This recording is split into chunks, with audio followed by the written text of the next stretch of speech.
Hello, good morning, and welcome into First Take. You are halfway through the week. It is Hump Day. Skip Bayless and Molly Karam here with you in Bristol.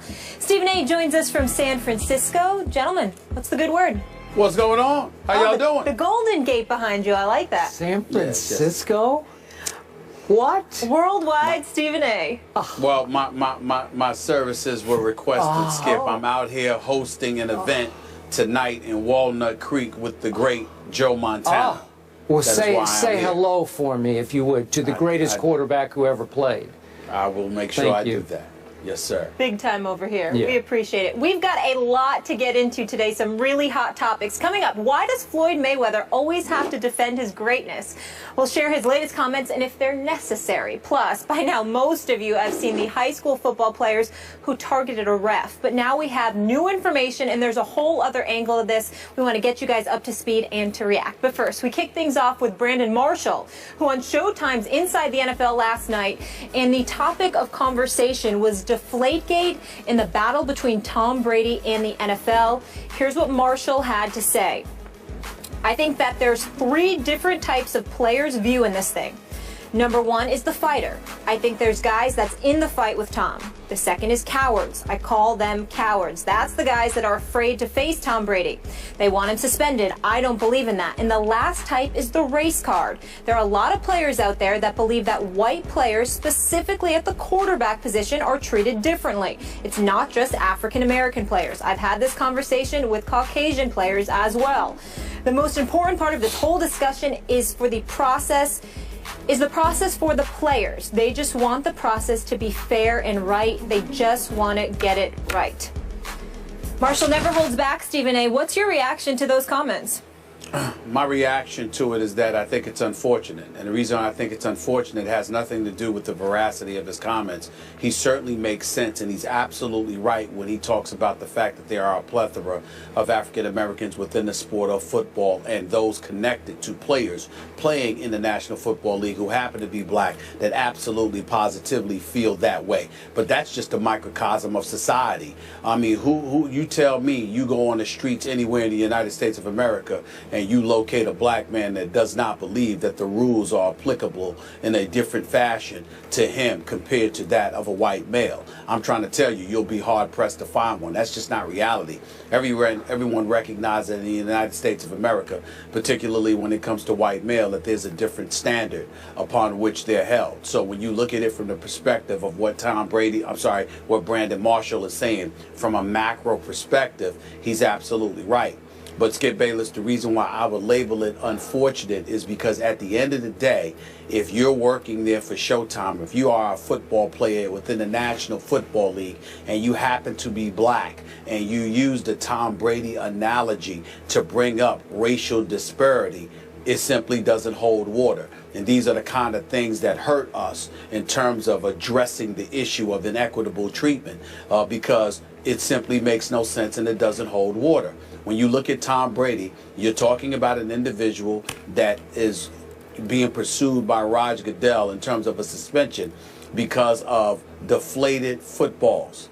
Well, guess what? When you think about the black males that have gotten in trouble with Roger Goodell, domestic violence, domestic, assault, weed all the time, smoking weed, getting suspended for those transgressions, what have you. Deflated footballs are simply not comparable to that.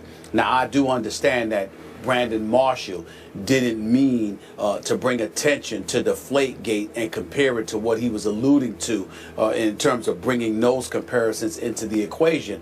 But the fact of the matter is, if you're somebody not just outside of the black community, but inside the black community, when you hear his statements, ultimately you're going to compare Tom Brady and the issue of deflated footballs to some of the transgressions some of these black players have found themselves in. And there is simply no comparison.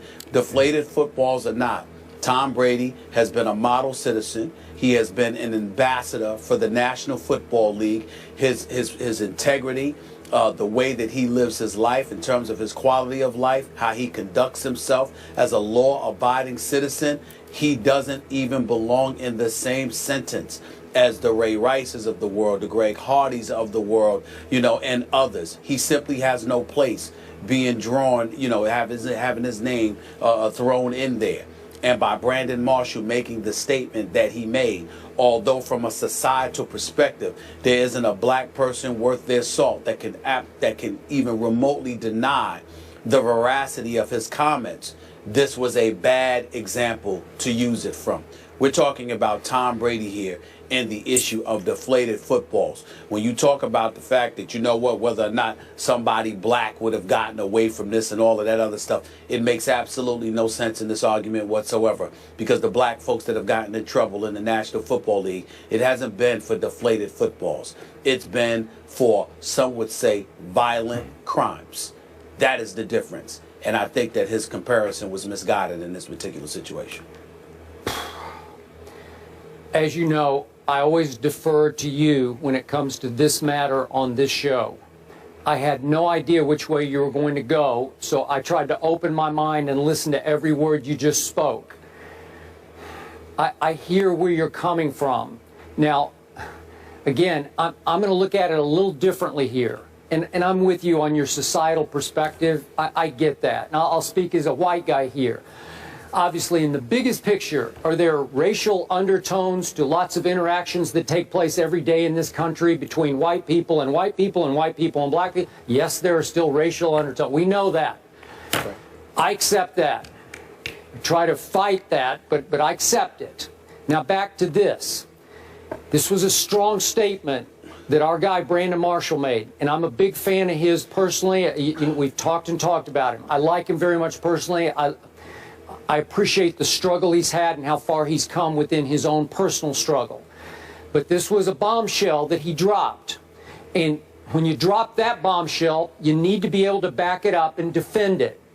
So I look at Roger Goodell's recent track record in court that he has taken a beating for of late. What is it, the last 6 times he's lost in court? We've talked about it to death here on this show. So some of those cases have involved Ray Rice and Adrian Peterson and Greg Hardy, and Jonathan Vilma was sort of the lead figure in the Bountygate case that got overturned by Tagliabue. Well, none of those guys were white, obviously, and they got in the end, they all got a fair shake. So, so I'm just going to throw out just an example here. I'm going to go to another star quarterback, a guy who probably should have won the last 2 Super Bowls, named Russell Wilson. If Russell Wilson had been thrust into exactly the same situation Tom Brady just got out of, so far so good, Russell Wilson obviously is an upstanding citizen. He's got a clean track record within the NFL and legally. I got to tell you, Stephen A., I think he would have gotten the same fair shake from Judge Berman that Tom Brady got. I could be wrong about that, but I hope I'm not. And then I think of other high-profile black stars in this league with clean track records in the NFL and legally. I think of DeMarco Murray. I think of Calvin Johnson. I think of my guy, Darrelle Revis. I have high regard for these men who are role models and upstanding citizens, and if they got thrust into the similar situation Brady was in court, could they have prevailed also? Would they have gotten the same fair shake? Open mind from the judge? I think so. I could be wrong about that. I believe so as well. Okay, so it brings us back to what Brandon said. Man, that's a strong statement. Many times we talk about how it applies here, how strong I was about what Riley Cooper said.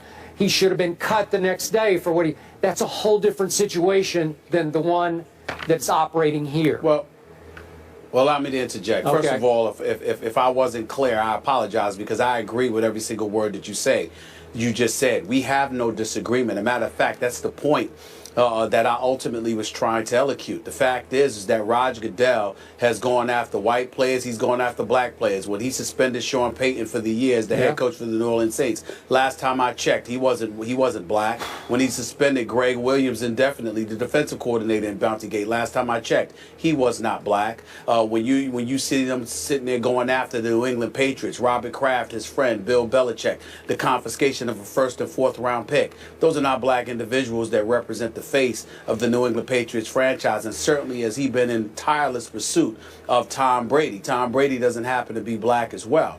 And so the point that needs to be made here is, while we appreciate the level of sensitivity Brandon Marshall continuously strives to display, and we definitely appreciate it, in this particular instance, I think his arguments are misguided. Because from a macro perspective, meaning a societal perspective, whereas I think that he's absolutely right, I don't think that's a case that can be made when it comes to the National Football League. And allow me, Skip, to take this a bit further, both Skip and Molly. What I'm deeply appreciative of when it comes to the National Football League is that Raj Goodell goes after everybody equally, it appears. But the other thing is that let's keep in mind how some of the more upstanding African Americans in the National Football League have been mistreated by their own. When Jonathan Martin was enduring a bullying scandal with Richie Incognito, the guys within the Miami Dolphins organization seemed to side with Richie Incognito, going so far as to label him an honorary brother. Now, Jonathan Martin has subsequently come out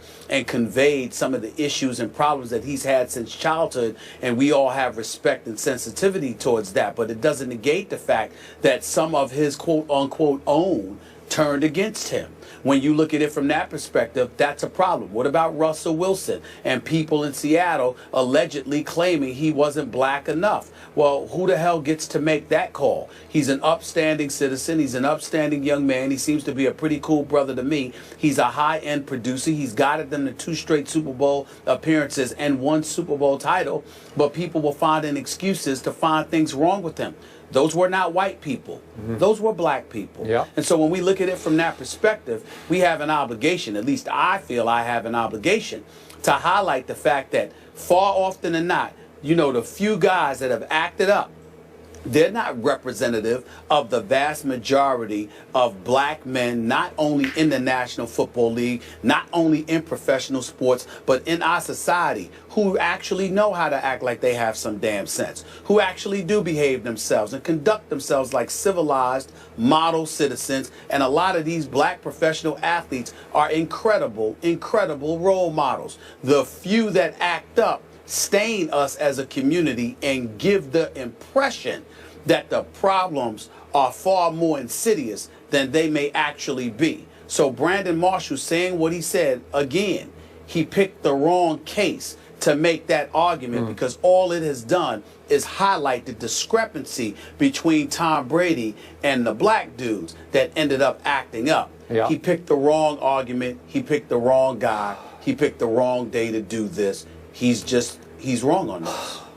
But what did give me pause, Stephen A., is that Brandon referred to conversations he's had in his own locker room and with several players around the National Football League. What the problem here is, I don't know if he's talking about 5 players or 50 players. Doesn't matter. Yeah. The reason allow me to enlighten you on this point, Skip. It doesn't matter, because what he's speaking about, there are a lot of instances, for example, where guys won't sit around and get intimately, you know, in depth rather, into a conversation like that. They'll say, yeah, this is just another example, or they'll complain or lament the state of affairs because they know what exists from a macro perspective. But if they're dissecting incident by incident, case by case, they certainly couldn't make that argument in this instance, which is why it was a bad choice for Brandon Marshall to make in terms of picking this particular instance. The only point I will give Brandon, if he wants to go bigger picture to quarterbacks, just in general, regardless of race, get preferential treatment in the National Football League. Well, absolutely they do, because this game, in the end, it belongs to those quarterbacks. It is nothing without those star quarterbacks. So if you want to go there, I'm fine to go there.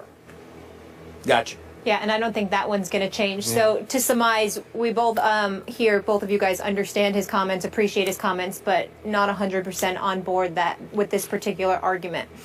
Not even close. Moving on. Floyd Mayweather is on the defensive yet again. We'll explain what got the undefeated fighter riled up during a recent interview. And it's hump day once again, and we are 1 day away from the official start of the NFL season. Yes, we are. We have a quick show today, so head over to IG and check out our Wednesday rundown so you don't miss out on anything.